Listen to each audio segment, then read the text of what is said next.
Welcome to Asmat kids TV. Hi చిన్నారులు, ఈరోజు మనం కోడి మరియు దాని స్నేహితుల కథ విందాం.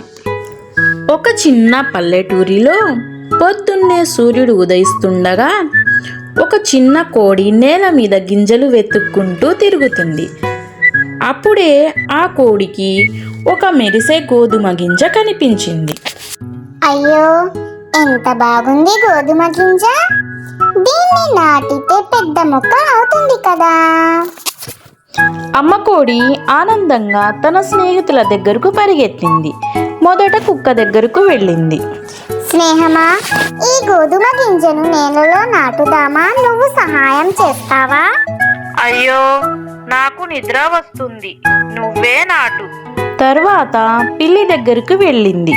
పిల్లి, నువ్వు నాతో కలిసి గింజ నాటుతావా? నేను సూర్యరశ్మిలో విశ్రాంతి తీసుకుంటున్నా, నువ్వే చేసుకో. కోడి కొంచెం బాధపడింది, కానీ ఆగలేదు.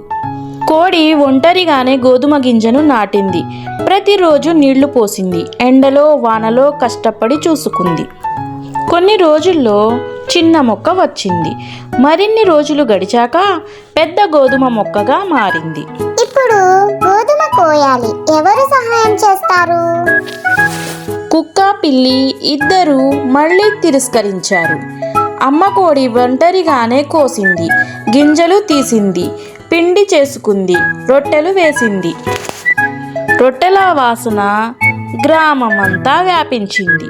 కుక్క పిల్లి పరిగెత్తుకుంటూ వచ్చారు. అమ్మ కోడి, మాకు కూడా రొట్టె ఇవ్వు. నాటేటప్పుడు, కోసేటప్పుడు, పిండి చేసేటప్పుడు ఎవ్వరూ సహాయం చేయలేదు. ఇప్పుడు తినడానికి మాత్రం వస్తారా? ఆ రొట్టెలను తన పిల్లలతో కలిసి ఆనందంగా తింటుంది. కష్టపడిన వారికే ఫలితం దక్కుతుంది. పనిచేయని వారు ఫలితం ఆశించకూడదు.